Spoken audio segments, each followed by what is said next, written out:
Halo, Assalamualaikum warahmatullahi wabarakatuh. Apa kabarnya teman-teman mahasiswa? Mudah-mudahan teman-teman mahasiswa dalam kondisi yang terbaik dalam mengakses pembelajaran e-learning ini. Kali ini kita akan melanjutkan topik mengenai prinsip-prinsip pemasaran ya, di mana kita sudah sampai ke chapter 12. Di chapter ini kita akan membahas mengenai marketing channel, gitu ya, gimana yang namanya marketing channels ini bisa mendelivery customer value gitu ya. Jadi kita harus mengelola yang namanya marketing channel supaya bisa memberikan value kepada customer gitu, ya. Nah, perusahaan ini jarang sekali bekerja sendirian dalam menciptakan keterkaitan dengan customer ya. Jadi jarang sekali perusahaan itu menciptakan keunggulan berdasarkan satu faktor saja. Misalkan perusahaan tersebut hanya mengandalkan kualitas produknya, cukup tok hanya mengandalkan kualitas produk. Mereka akan sangat rentan sekali, akan sangat cenderung mudah dikalahkan kalau misalkan sebuah perusahaan hanya mengandalkan satu faktor untuk menciptakan keunggulan. Tapi pada saat zaman sekarang banyak sekali yang namanya produk itu bertebaran gitu ya, kompetitornya banyak, nggak hanya satu, nggak hanya 2, tapi banyak banget kompetitornya. Jadi, usaha yang bagus untuk menciptakan keunggulan adalah dari berbagai faktor. Jadi manakala kita kalah dari satu faktor, kita masih punya faktor lain yang bisa, menjadikan produk kita masih kuat di pasaran, gitu ya. Nah, kemudian perusahaan-perusahaan ini akan berhasil manakala mereka memenangkan persaingan di sektor area channel gitu ya. Channel ini kan perantara ya, intermediaries. Jadi justru yang namanya pertarungan-pertarungan tersebut katanya pada saat era kompetitif seperti sekarang, pertarungannya adanya adalah di satu channel dengan channel yang lain gitu ya, karena mereka yang bersaing. Kalau misalkan produser ataupun manufacturers, mereka kan hanya membuat produk ya. Mereka buat produk kemudian mereka luncurkan gitu. Sementara yang namanya channel ini adalah mereka yang menjadi ujung tombak, mereka yang berjibaku di medan tempur gitu ya untuk mendapatkan yang namanya customer gitu ya. Jadi pertarungan sebetulnya yang namanya marketing, pertarungan sebetulnya yang ada di pasar itu adalah yang dihadapi oleh channel itu sendiri gitu ya. Oke, kita mulai bahasan kita mengenai marketing channel. Nah, dalam chapter ini kita akan mendiskusikan mengenai marketing mix ya, another the marketing mix, yaitu P yang ketiga yaitu adalah distribution gitu ya. Nah, jika melihat aspek distribusi fisik ataupun logistik, produk ini seakan memiliki jalur atau jalan yang sangat panjang hingga sampai ke konsumen akhir. Dan yang berperan, yang berfungsi sebagai perantara itu adalah channel ataupun distributor ataupun apa ya, orang-orang yang mengantarkannya gitu ya, disebut dengan channel. Nah, channel yang melakukan distribution ini ada dua, yaitu ada wholesaler dan juga retailer, gitu ya. Nah, semakin baik kita mendistribusikan produk dan jasa dari perusahaan, maka value-nya akan semakin baik di mata perusahaan, di mata konsumen, gitu ya. Penciptaan distribution value ini sangat jelas dicontohkan oleh Uber ataupun Grab ataupun layanan-layanan transportasi online yang lainnya gitu ya. Nah, mereka mampu menghantarkan produk ataupun jasa dengan lebih cermat sehingga mereka menjadikan unggul dalam hal transportasi. Nah, mau tidak mau gitu ya, seperti taksi, ojek dan lain sebagainya gitu ya yang saat ini masih berjalan, mau tidak mau mereka harus berinovasi. Kalau mereka tidak berinovasi ya mereka akan ditinggalkan oleh konsumen karena konsumen sudah sekarang memilih yang namanya value dari transportasi online gitu ya. Oke. Nah, dalam topik kita hari ini, di chapter 12 kita akan mempelajari beberapa LO. Yang pertama adalah mengapa perusahaan perlu menggunakan saluran pemasaran. Kemudian yang kedua, kita akan mempelajari bagaimana saluran ini berinteraksi dan melakukan pekerjaannya. Channel behavior and organization. Kemudian LO yang ketiga, kita akan memilih gitu ya, kita akan memilih saluran utama yang terbuka bagi perusahaan. Kira-kira salurannya ada apa saja sih tipe-tipe channel ini dan bagaimana kita mengambil keputusan untuk menetapkan kita akan menggunakan channel yang mana. Kemudian yang keempat, kita akan berbicara bagaimana perusahaan memilih, memotivasi, dan mengevaluasi saluran. Dan yang kelima, kita akan mempelajari, kita akan mengetahui, kita mengambil intisari dari marketing logistik and supply chain. Gitu ya, sifat dan pentingnya logistik pemasaran dan pasokan rantai terintegrasi. Nah, nanti kalian setelah selesai menyimak materi ini, diharapkan kalian mampu menjawab learning outcome yang dituliskan ada 5 ini. Ya, oke. Nah, ini adalah jawaban dari LO pertama gitu ya. Mengapa perusahaan perlu menggunakan saluran pemasaran gitu ya.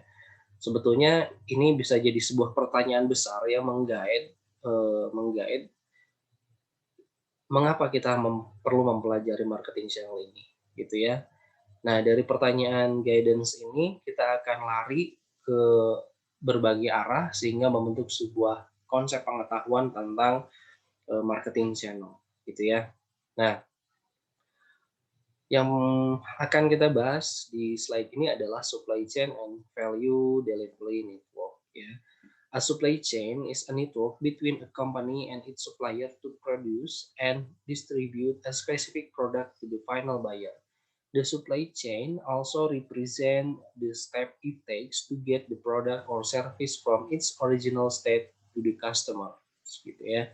Nah, memproduksi produk dan membuatnya tersedia untuk pembeli membutuhkan pembangunan hubungan katanya ya. Tidak hanya hubungan dengan pelanggan tapi juga hubungan dengan pemasok gitu ya. Kemudian pengecer, baru setelah itu adalah ke consumer gitu ya. Nah, ini terjadi sebuah aliran gitu ya, terjadi sebuah arus gitu ya dari atas gitu ya, dari perusahaan sampai kepada consumer gitu ya. Nah, kalau misalkan dibagi dua, ini bisa menjadi yang namanya upstream dan downstream gitu ya. Upstream itu adalah aliran-aliran ataupun pihak-pihak yang terlibat adalah pihak internal gitu ya. Contoh sebutkan kita itu adalah pihak internal.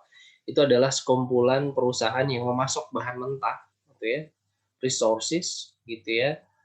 Kemudian komponen suku cadang, informasi, keuangan, dan keahlian yang digunakan oleh perusahaan.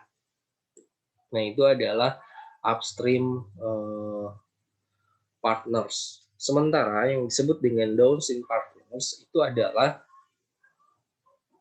mereka include the marketing channel or distribution channel that look toward the customer, such as wholesaler and retailers, from a vital link between the firm and its customer. Downstream itu disebutkan di sini adalah mereka yang terlibat langsung dengan konsumen, gitu ya, seperti grosir dan pengecer. Nah, grosir dan pengecer ini merupakan bentuk hubungan yang penting, gitu ya, karena dapat menghubungkan perusahaan dengan konsumen. Jadi di sini sangat penting peranannya karena dapat menghubungkan perusahaan dengan customer. Jadi yang namanya supply chain, kemudian value delivery network itu terbagi ke dalam dua gitu ya, ada upstream partner dan downstream partner. Upstream partner itu adalah orang-orang internal, orang-orang yang memasok seperti bahan baku, suku cadang, informasi, investasi keuangan untuk digunakan oleh perusahaan supaya perusahaan bisa memproduksi barang. Nah, kemudian setelah produksi barang dilakukan, gitu ya, sudah produknya ada, itu masuk ke dalam downstream partner. Downstream partner itu melibatkan tenaga penjual, gitu ya, kemudian melibatkan juga intermediaris, gitu ya, perantara atau marketing channel.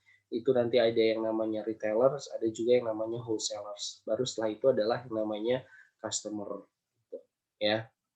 Jadi terbagi dua ya, supply chain itu ada upstream partner dan downstream partner. Nah, berikutnya ini adalah supply chain and value delivery network. Apa sih yang dimaksud dengan value delivery network? value delivery network, a network composed of the company, supplier, distributors, and ultimately customer who partner with each other to improve the performance of the entire system in delivering customer value. Gitu ya. Nah, contoh dari implementasi supply chain dan value delivery network ini dilakukan oleh Grab dan Pepsi, gitu ya. Nah, ojol, kemudian Grab, Uber, dan lain-lain, mereka bisa menciptakan keunggulan kompetitif sehingga mereka memberikan value yang lebih kepada customer karena mereka saling bekerja sama. Nah, si ojol ini mereka menjadi sukses karena mereka di sana terdapat beberapa orang, beberapa perusahaan yang berperan penting. Contohnya adalah perusahaan yang mendirikannya, itu ya startup-nya, kemudian ada operator online-nya, ada driver dan ada kendaraan. Nah, mereka ini saling bekerja sama untuk menciptakan sebuah value delivery network, gitu ya, karena mereka tergabung dalam sebuah jaringan, gitu ya, mereka tergabung dalam sebuah rantai yang satu sama lain saling berhubungan dan saling memberikan peran yang penting dalam peran dalam suatu pihak-pihaknya, gitu ya. Nah, kemudian contoh lainnya adalah Pepsi nih, teman-teman. Pepsi ini membuat minuman yang sangat luar biasa. Untuk membuat Pepsi menjadi nomor satu, gitu ya, di setiap lini, Pepsi ini melibatkan banyak orang, mulai dari orang-orang internal sampai kepada orang-orang yang eksternal, gitu ya.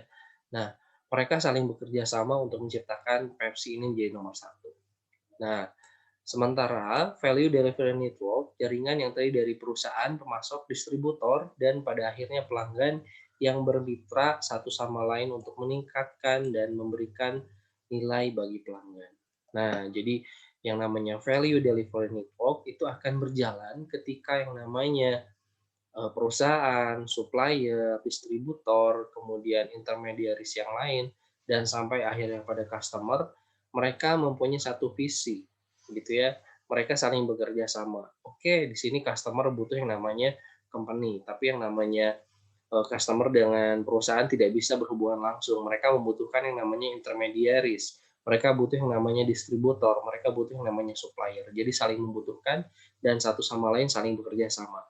Ketika mereka kerjasamanya apik, mereka mampu menciptakan yang namanya value delivery network. Jadi dari value dari company itu diteruskan kepada supplier, kemudian masuk kepada distributor, masuk kepada intermediaris yang lain, dan akhirnya dinikmati oleh yang namanya customer. Begitupun dengan customer, ini akan berterima kasih dengan cara melakukan pengembalian uang kepada intermediaris, kemudian dari intermediaris itu akan masuk uangnya ke supplier dan juga terakhir kepada manufacturers ataupun pada company. Begitu alur dari yang namanya supply chain and value delivery network. Berikutnya adalah how channel members add value, ya.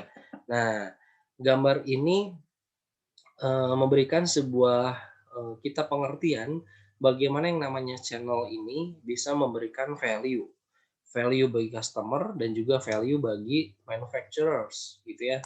Oke, kita lihat contoh di sini. Di sini ada 3 manufacturers, 3 perusahaan, gitu ya, dan juga ada 3 customer.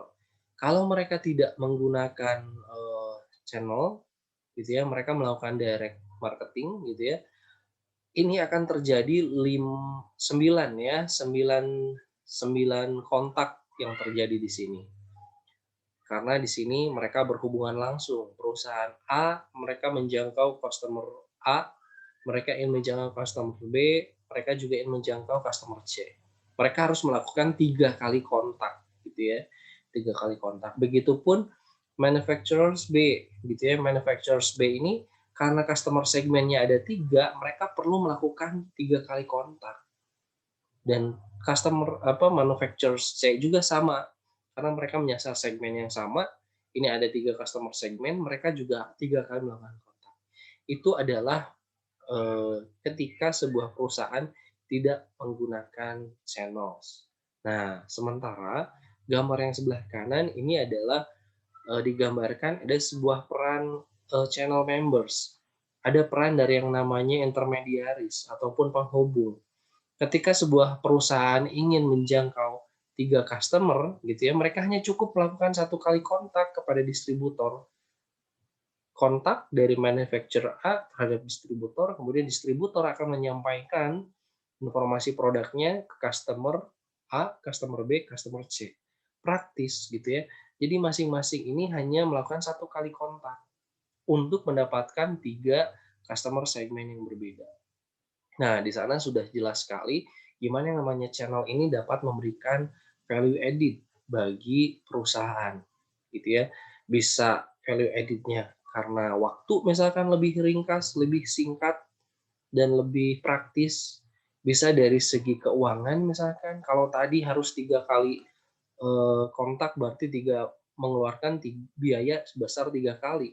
Tapi ketika kita menggunakan channel, kita hanya 1 kali mengeluarkan biaya untuk mengontak distributor dan sampai akhirnya distributor menyampaikan informasi kepada 3 customer segmen yang kita sasar, gitu ya. Nah, dengan cara ini kita mulai terbuka ternyata ya yang namanya members itu mau tidak mau ya penting juga gitu ya, kita butuh juga yang namanya channel, meskipun nanti pada akhirnya harganya mungkin bisa berubah, harganya mungkin bisa berbeda dari produsen gitu ya. Tapi bagaimanapun perspektifnya yang namanya distributor ini tetap memberikan yang namanya value added bagi customer gitu ya dan juga manufacturers gitu ya. Nah, kemudian yang bisa memberikan gambaran value yang kedua berkaitan dengan channel ini adalah begini, berkaitan dengan karakter produsen dan karakter konsumen. Karakter daripada produsen pada saat menjual itu mereka menjual dalam jumlah yang banyak, tapi dalam satu jenis produk yang satu produk jenis yang sama. Tapi ini bertentangan dengan karakteristik customer pada saat berbelanja. Customer pada saat berbelanja, mereka hanya membutuhkan satu merek, satu produk dari satu merek tertentu, tapi mereka butuh berbagai macam produk yang lain. Gitu. Jadi sangat berbeda, sangat berkaitan. Oleh karena itu yang namanya distributor di sini memegang peranan penting, gitu ya, value bagi customer.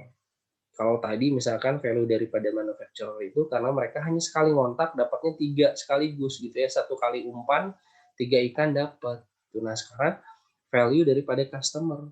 Value daripada customer itu diperoleh dari distributor karena ketika mereka ngontak satu distributor di sana terdapat beberapa produk yang berbeda gitu ya. Customer nggak usah lari dari satu perusahaan ke perusahaan lain, tinggal jalan gitu ya, tinggal cari informasi ke distributor, barangnya ada semua di sana, ya udah kita ambil dari sana. Itu lebih praktis dari segi waktu, ya.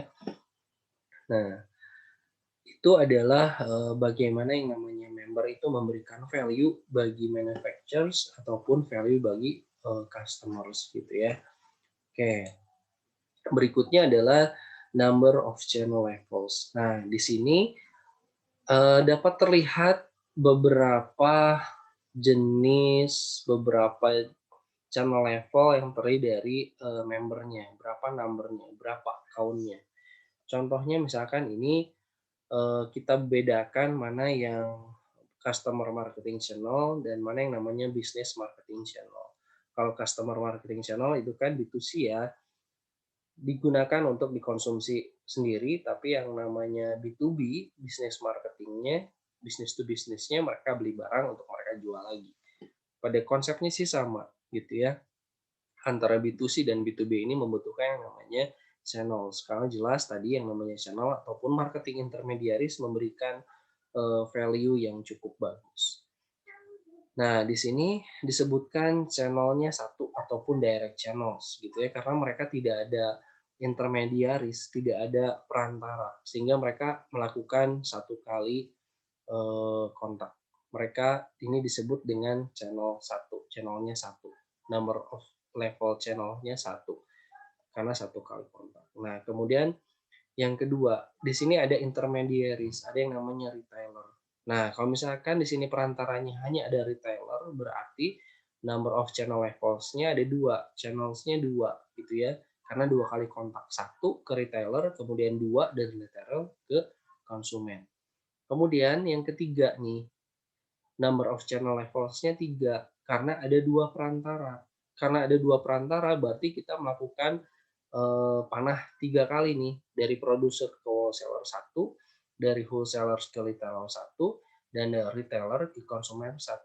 Jadi ada 3 number of channel levels-nya. Begitupun dalam bisnis B2B, ini sama gitu ya. Kalau misalkan bisnisnya langsung kepada, bisnis customer, ini adalah channel-nya 1. Tapi kalau misalnya ada perantara 1, maka jumlah number of channels level-nya 2. Kemudian ketika ada, intermediaries-nya 2, berarti number of channel levels-nya adalah 3. Nah, ini garis panah sebetulnya mengartikan apa sih? Ya mengartikan yang namanya barang, physical flow of product. Di sini adalah aliran barang, aliran dari kepemilikan barang, kemudian arus dari yang namanya uang, gitu ya, payment flow, kemudian ada information flow, dan juga ada yang namanya promotion flow, gitu. Jadi garis panah ini yang apa ya, yang membuat keterhubungan dari satu pihak ke pihak lain itu selain ada barang, ada uang, ada ownership gitu ya, ada informasi dan ada yang namanya promosi. Oke, ini jelas ya tentang number of channel levels. Kemudian berikutnya adalah channel behavior and organization. Nah, di sini kita mulai masuk ke dalam LO yang berikutnya nih teman-teman. Bicara mengenai channel organization, channel behavior organization. Nah, tadi sudah kita bahas sedikit bahwa yang namanya satu produk sampai kepada konsumen itu membutuhkan rangkaian jalan yang sangat panjang gitu ya, dari satu pihak, pihak kedua, pihak ketiga baru sampai kepada customer. Nah, itu adalah yang namanya saluran pemasaran. Nah, bicara mengenai saluran pemasaran berarti bicara juga mengenai siapa saja mereka gitu ya. Karena mereka ada banyak sehingga disebut sebagai sebuah rantai. Yang namanya rantai matanya kan banyak ya, saling bertaut-tautan ya. Nah, begitupun dengan marketing intermediaries dengan marketing channel gitu ya. Saluran pemasaran terdiri dari beberapa perusahaan yang bermitra. Setiap anggota perusahaan, setiap anggota saluran itu bergantung satu sama lain. Dan setiap anggota saluran pemasaran ini dalam sebuah channel organization ini saling memainkan peran khusus di peran masing-masing mereka, gitu ya. Nah, contohnya adalah ini, contohnya adalah dealer mobil Ford, gitu ya. Nah, dealer mobil Ford ini sangat bergantung kepada pembuat mobil Ford-nya, kepada assembling company-nya, assembling manufacturers-nya, gitu ya. Karena mereka yang membuat mobil yang sesuai dengan kebutuhan pelanggan. Namun pada akhirnya si produsen mobilnya sendiri itu akan bergantung kepada dealer karena dealer yang mampu melibatkan konsumen, mampu membujuk konsumen untuk membeli dan mampu membujuk konsumen untuk melakukan reparasi di bengkel-bengkel Ford. Jadi mereka antara perusahaan Ford dengan dealernya itu saling membutuhkan gitu ya. Nah, kemudian apakah cukup sampai di sana yang namanya channel organization? Tidak, gitu ya. Tidak hanya ketergantungan pabriknya dengan dealernya, tapi juga dengan dealer-dealer yang lain, gitu ya. Setiap dealer Ford ini bergantung pada dealer yang lain untuk memberikan penjualan dan layanan yang baik, yang akan menjaga reputasi merek. Nah, kemudian keberhasilan setiap dealer Ford itu bergantung pada seberapa baik seluruh saluran pemasaran Ford mampu bersaing dengan Toyota, Honda, dan pabrikan-pabrikan yang lainnya. Nah, di sini karena orangnya banyak gitu ya, orangnya banyak, perusahaannya banyak yang terlibat dalam sebuah channel organization tersebut, maka akan bergantung kepada behavior-nya masing-masing. Nah, ketika kita bicara mengenai behavior seorang, berarti kan itu beda-beda.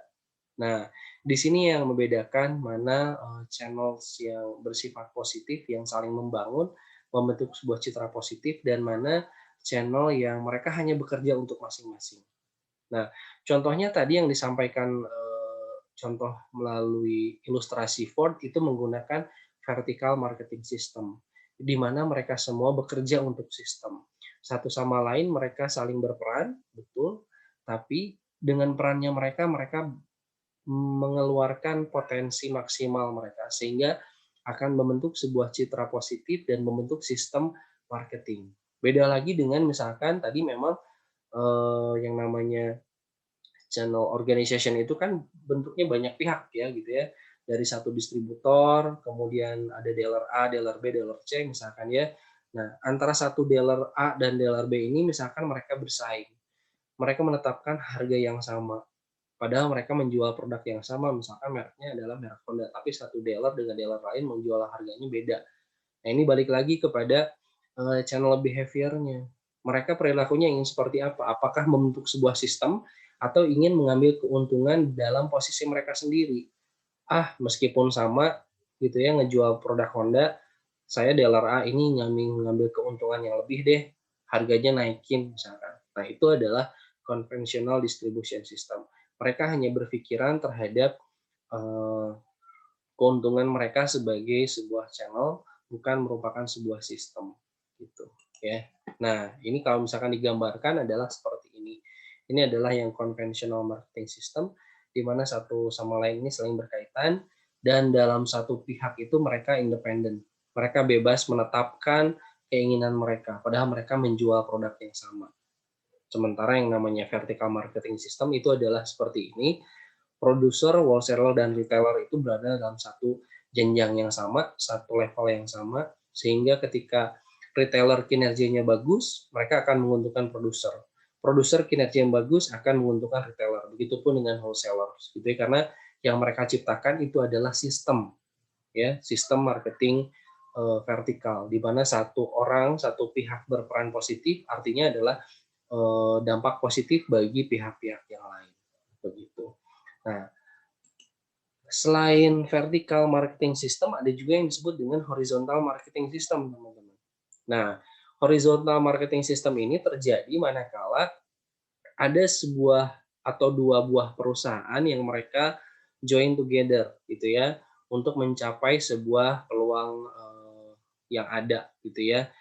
Nah, perusahaan-perusahaan yang join together ini mengkombinasikan finansial, production, marketing, kemudian resource mereka supaya mereka dapat membentuk sebuah peluang yang baru yang tidak mungkin mereka lakukan ketika mereka berjalan sebagai sebuah perusahaan masing-masing.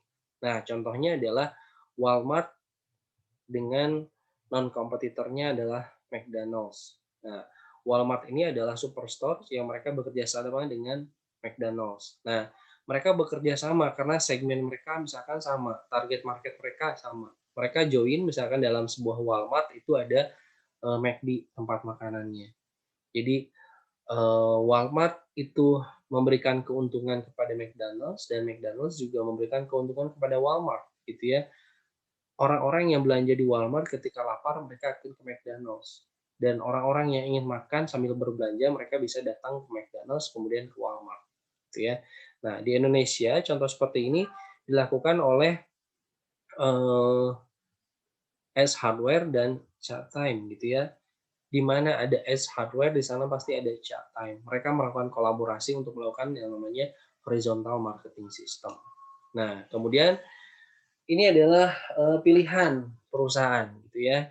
Pilihan perusahaan dalam memilih marketing channel mana yang akan digarap oleh mereka.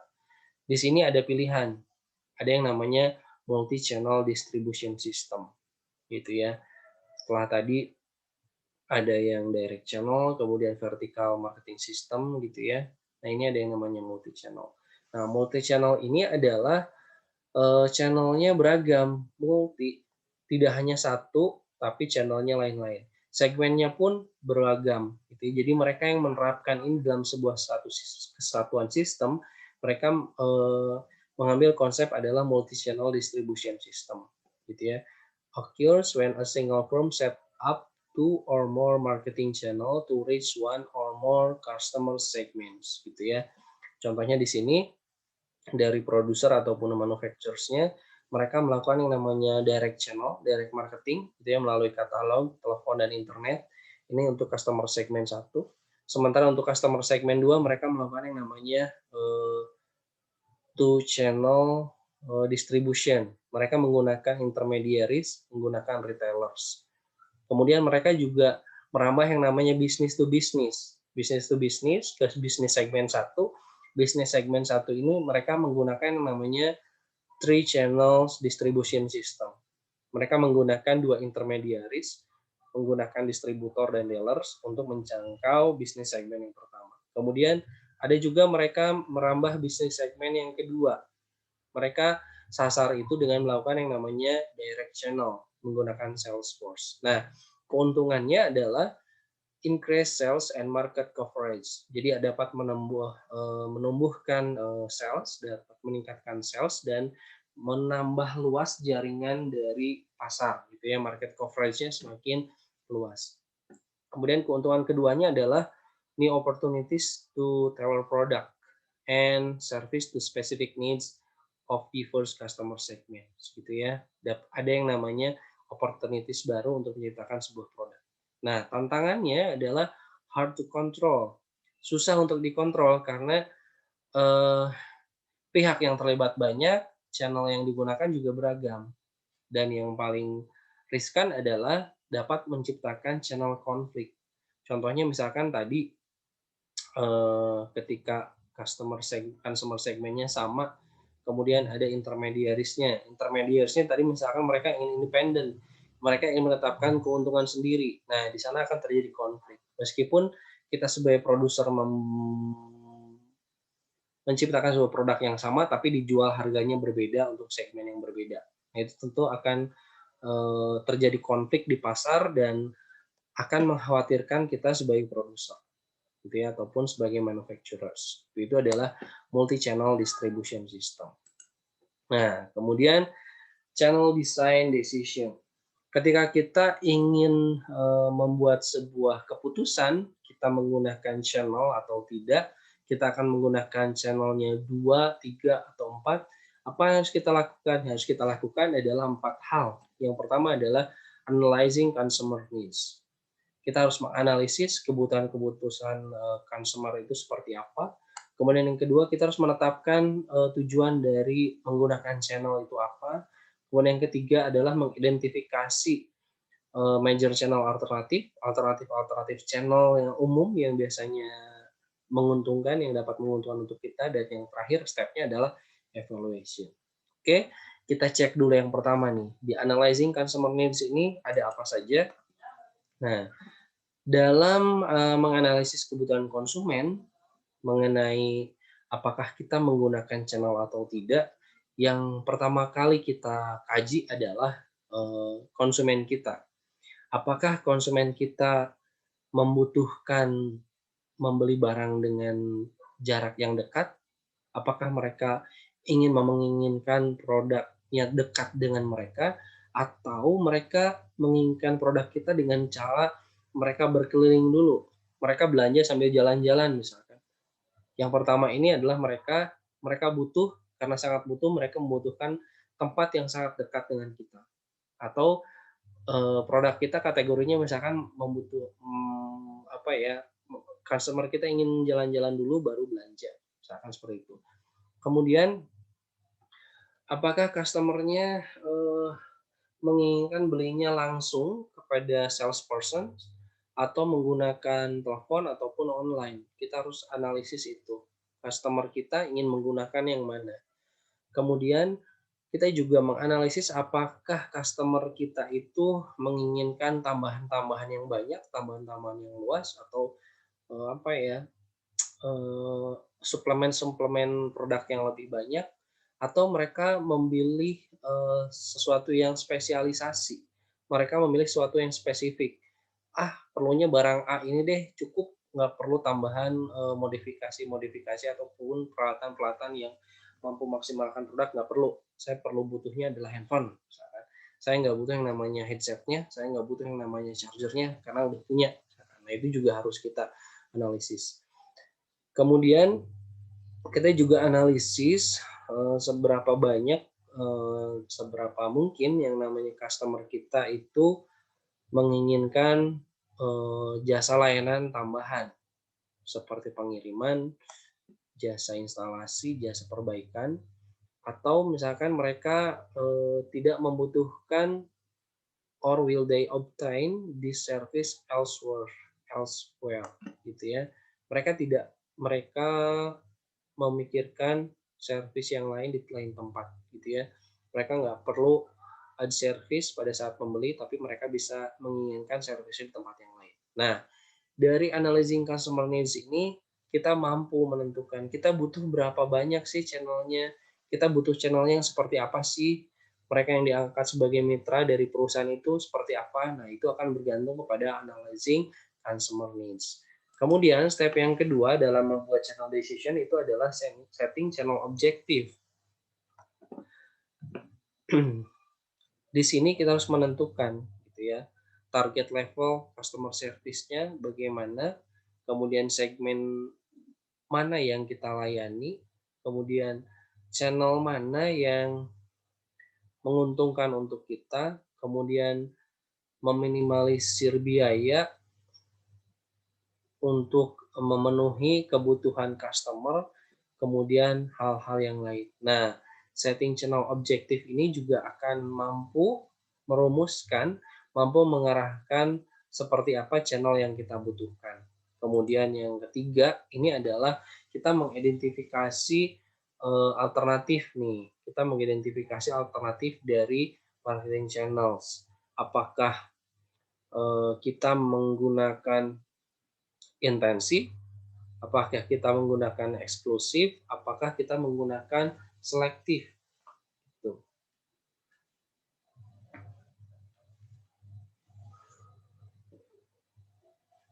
Kalau intensif ini dengan sebanyak mungkin, gitu ya, intensif itu sebanyak mungkin kita ciptakan yang namanya channel, kita perbanyak channel-channel kita, gitu ya, dengan warung-warung, dengan gerai-gerai, dengan toko-toko dan lain sebagainya.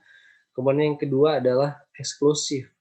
Kalau eksklusif ini channelnya hanya terbatas. Channelnya terbatas, biasanya yang mereka menggunakan eksklusif distribution itu adalah mereka-mereka yang mempunyai merek yang mengarah kepada gaya hidup, tren, image, dan lain sebagainya. Kemudian yang ketiga adalah selective distribution. Biasanya selective distribution ini digunakan oleh produsen alat elektronik gitu ya, karena mereka harus menyasar secara selektif gitu ya channel-channel yang bisa menghandle peralatan-peralatan elektronik secara khusus gitu ya. Jadi nggak ke sembarang orang, nggak ke sembarang mitra. Dan yang terakhir adalah responsibility of channel members. Kita juga harus mengidentifikasi apakah mereka bertanggung jawab sebagai channel member kita. Apakah mereka menjaga nama baik perusahaan kita, apakah mereka menjaga brand image dari produk-produk kita. Dan yang terakhir adalah evaluation. Nah, ini adalah step terakhir manakala kita sudah melakukan kebijakan untuk menggunakan channel, melakukan perantara, gitu ya. Yang kita evaluasi itu adalah dari hal segi ekonomis, gitu ya, segi keuangannya seperti apa, efektif efisiensinya, kemudian dari segi kontrolnya SDM-nya seperti apa, kemudian mereka bisa melakukan pengendalian seperti apa, dan yang terakhir adalah kriteria adaptif. Karena sekarang kan zamannya ini ya VUCA ya, nggak jelas. Zamannya volatile, uncertainty, kompleks dan adaptif gitu ya. Kita harus adaptif.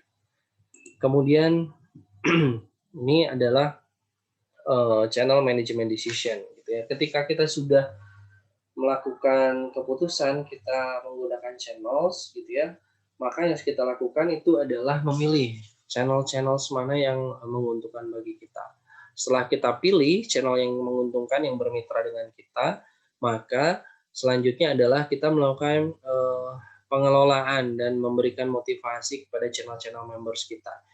Kita berikan pengertian bahwa kita dalam satu mitra kerja kita mempunyai hak dan kewajiban yang sama gitu ya dalam hal menjual produk, dalam hal membesarkan image-image dari produk yang dijual, karena kinerja baik yang ditunjukkan oleh channels maka akan baik juga revenue yang kita dapatkan. Kalau misalkan mereka bagus, mereka bertanggung jawab, maka produk kita akan semakin banyak terjual. Dan yang terakhir, dalam membuat channel management decision ini kita juga harus melakukan evaluasi. Kita harus melakukan evaluasi channel members kita ini masih optimal nggak, masih layak nggak untuk kerjasama dan lain sebagainya. Dan yang terakhir, bicara mengenai supply chain ini, muncul sebuah kajian, muncul sebuah manajemen yang disebut dengan supply chain management. Tadi di awal teman-teman sudah sempat membahas bahwa yang namanya produk itu dari produsen kepada customer itu step by step-nya banyak gitu ya. Ada intermediaries-nya, ada channel 1, channel 2, channel 3 dan lain sebagainya. Ada yang namanya wholesalers, ada yang namanya retailers. Nah, itu kan berupa sebuah aliran ya, berupa sebuah rantai, berupa sebuah tanda panah-panah yang banyak dari satu pihak ke pihak yang lain. Nah, dari supply chain ini memunculkan sebuah teori baru, memunculkan sebuah alat-alat pengaturan yang baru yang disebut dengan supply chain management. Di mana yang namanya supply chain management ini merupakan sebuah ilmu yang merencanakan, mengimplementasikan dan melakukan kontrol terhadap sebuah physical flow of goods, service, and real-time information. Gitu. Jadi supply chain management itu adalah yang berkaitan dengan planning, implementing, and controlling the physical distribution of goods, service, and information. Nah, itu adalah berkaitan dengan supply chain management. Penting sekali teman-teman untuk melakukan supply management sehingga kita bisa tahu, bisa mengatur aluran-aluran rantainya tetap berjalan dengan baik gitu ya. Rantainya tidak ada yang macet, rantainya tidak ada yang besar sendiri, tidak ada yang kecil sendiri, tapi rantainya sama besar. Ini adalah penting gitu ya. Oke.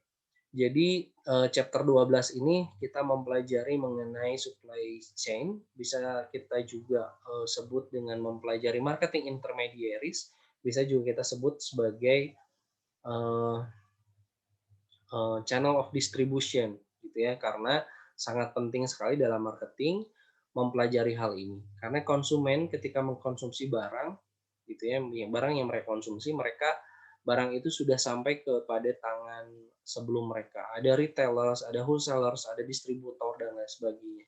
Kalau misalkan kita kelola dengan baik dari segi marketing, yang namanya channel distribution ini akan menciptakan value delivery network yang tadi sudah kita bahas gitu ya. Jadi untuk menciptakan value delivery network, semua pihak yang berperan harus maksimal, harus sama-sama saling memberikan kinerja yang positif supaya tercipta yang namanya value delivery network. Demikian teman-teman yang bisa saya sampaikan dalam aktivitas kuliah chapter 12 prinsip-prinsip pemasaran. Kita jumpa lagi di materi berikutnya tentang retailers dan wholesalers. Terima kasih. Assalamualaikum warahmatullahi wabarakatuh. Bye.